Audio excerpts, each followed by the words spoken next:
धार के बदनावर में श्री राजपूत करनी सेना के प्रदेश अध्यक्ष सहेंद्र सिंह दीक्षित ने आरक्षण, ST/SC अधिनियम सहित विभिन्न मुद्दों को लेकर खासा आक्रोश जाहिर किया है।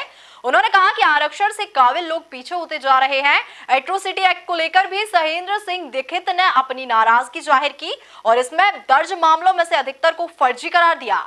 इन्हीं मुद्दों को लेकर हमारे संवाददाता पवन वैष्णव ने करनी सेना प्रदेश अध्यक्ष सहेंद्र सिंह दीक्षित से चर्चा की। देखिए खास रिपोर्ट। नमस्कार, MP न्यूज में आपका स्वागत है। आपके साथ मैं हूं पवन वैष्णव और इस वक्त हमारे साथ खास चर्चा में खास मेहमान मौजूद है। जी हां, हमारे साथ राजपूत करनी सेना के सहेंद्र सिंह दीक्षित जी मौजूद है, जो कि यहां मध्य प्रदेश में प्रदेश अध्यक्ष का नेतृत्व कर रहे हैं। आइए चर्चा करते हैं दीक्षित जी से और जानते हैं कि किन मुद्दों को लेकर ये आम जो समाज है सभी समाजों को साथ कर साथ में चल रहे हैं। नमस्कार दीक्षित जी, किस प्रकार से आपकी जो करनी सेना है, क्या उद्देश्य है और किन मुद्दों को लेकर आप समाज सेवा के बीच में आए हैं? देखिए, मैं आपको बताऊं, श्री राजपूत करनी सेना का जो उद्देश्य है और जो मूल है वो एकदम क्लियर है। श्री राजपूत करनी सेना पूरे मध्य प्रदेश में है। आज कोई भी ऐसा जिला नहीं है जहां आप जाएंगे और आपको श्री राजपूत करनी सेना के पदाधिकारी नहीं मिलेंगे या जिला अध्यक्ष नहीं मिलेंगे। श्री राजपूत करनी सेना का एक जो विजन है वो एकदम क्लियर है कि हमें हमारे समाज के उस वर्ग को आगे लाना है जो आज पीछे की तरफ चलता जा रहा है। हमारे आप देखेंगे कि पहले के टाइम पे हम लोग के पास बहुत सारी जमीनें होती थी, लेकिन बहुत रोडें निकल चुकी हैं और चीजें हो चुकी हैं। कहीं ना कहीं डेवलपमेंट के चक्कर में भी हमारे समाज की बहुत सारी जमीनें बिक गई, कुछ उसमें सीलिंग में फंस गई, या बहुत सारी ऐसी छोटी छोटी घटनाएं हुई जिसके कारण समाज कहीं ना कहीं बैकफुट पे जा चुका है। वो बच्चे जो पहले एक अपने आप को जमींदार और बाकी चीजें कह के बढ़ते थे आगे, आज वो कहीं ना कहीं पीछे जा रहे हैं। मैं उस समाज को जो आज पीछे जाता जा रहा है मैं उस समाज को आगे लाने की कोशिश कर रहा हूँ, उस वर्ग को आगे लाने की कोशिश कर रहा हूँ जिसके लिए कोई खड़ा नहीं होता है। श्री राजपूत करनी सेना पूरे मध्य प्रदेश में हर उस व्यक्ति के साथ खड़ी है जो उन चीजों के लिए हकदार है या उन्हें उसकी आवश्यकता है। जैसा कि आप बता रहे हैं कि पीछे गया था जो समाज, पीछे जाने का क्या कारण मानते हैं? इसमें मेरा मूल उद्देश्य है कि आरक्षण पीछे जाने का एक कारण रहा है। आरक्षण को लेकर आप आर्थिक आधार पर आरक्षण की मांग कर रहे हैं। सरकार ने 10% आर्थिक आधार पर आरक्षण भी दिया है। कितना सही मानते हैं सरकार के इस निर्णय को? भैया देखिए, अगर कहा जाए कि आप जैसे कह रहे हैं कि इस निर्णय को मैं कितना सही मानता हूँ, तो मैं आपको एक चीज बताऊं कि अगर सरकार 10% दे रही है तो वो सामान्य वर्ग को दिया है, ना कि राजपूतों को दिया है। ठीक है ना? अगर उनको राजपूतों के लिए कुछ करना है तो मैं तो सिर्फ देखिए राजपूतों की अगर अभी बात करूं तो मैं ये कहना चाहूंगा कि अगर 10% आप आरक्षण दे रहे हो तो इसको हटा दो, नहीं चाहिए। आप सीधा सीधा आर्थिक आधार पे कर दो। जहां तक आपने कहा कि आरक्षण से क्या दिक्कतें हैं, तो आरक्षण से दिक्कतें आप लोग खुद रोज कहीं ना कहीं, आप लोग इतने सारे न्यूज चैनल चलाते हो, आप लोग रोज इस चीजों के आप लोग भी कहीं ना कहीं शिकार होते हो। क्या होता है, आज आप बताइए कि एक बच्चा है जो 90% ला रहा है, 94% ला रहा है, उसी टाइम आप उसको ये कह देते हो कि 97% का कट आउट है, और वहां आप एक 34% वाले को उठा के वो नौकरी प्रदान करा देते हो।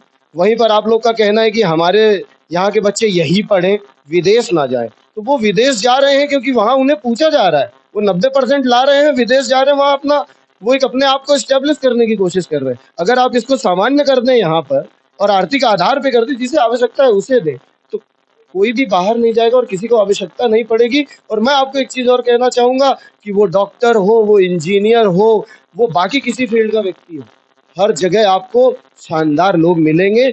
जो परसेंटेज ला रहा है, जो पढ़ाई कर रहा है, जो उस चीज की पढ़ाई अच्छे से कर रहा है, जिसने 90% लाए हैं, आप इस चीज को समझिए कि जो 90% ला रहा है वो काबिल है कि जो 34% ला रहा है वो काबिल।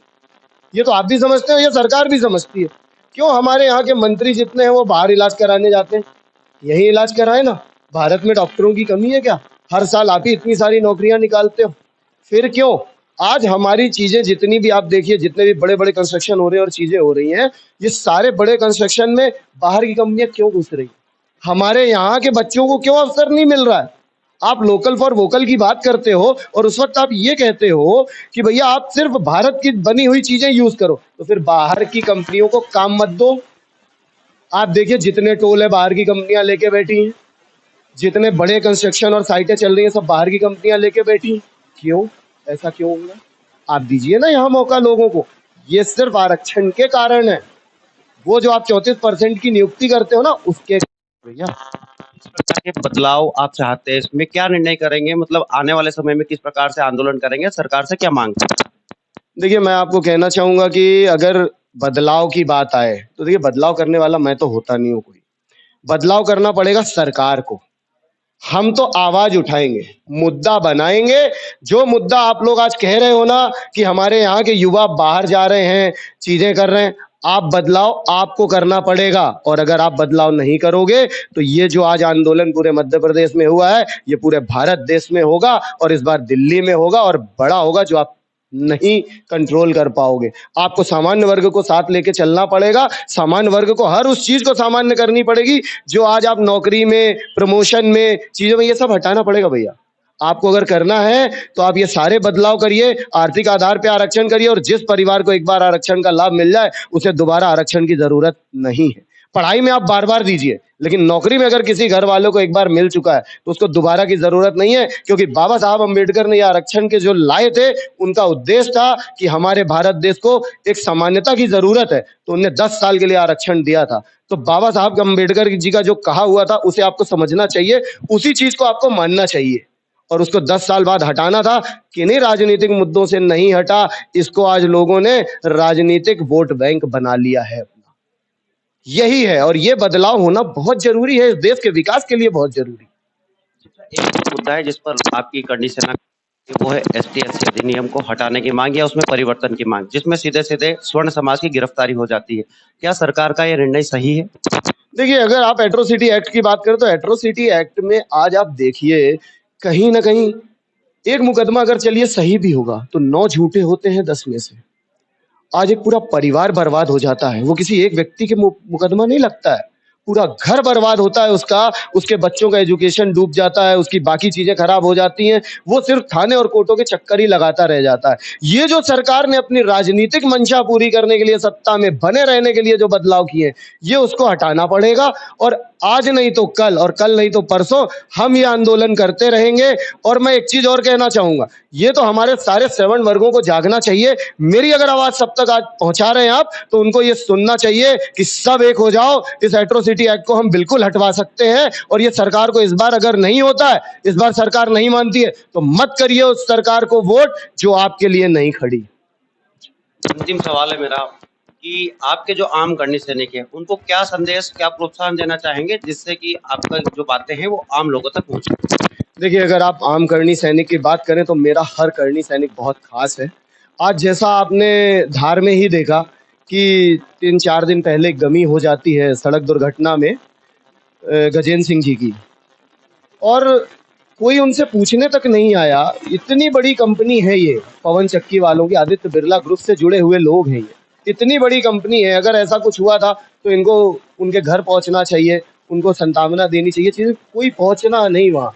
अगर आम करनी सैनिक की बात करें तो ये हम सब आम करनी सैनिक हैं और आज आपने नतीजा देख लिया है कि अगर हमने कहा था कि मंगलवार के दिन हर चीज़ पूर्ण होगी, तो आज वो पूर्ण हुई है, उस परिवार को न्याय मिला है और हम आगे इसी प्रकार संपूर्ण मध्य प्रदेश में ये सारी चीज़ें चलाते रहेंगे और हर मेरा करनी सैनिक हर उस श्रवण समाज के लिए लड़ेगा जिसके साथ अन्याय होगा।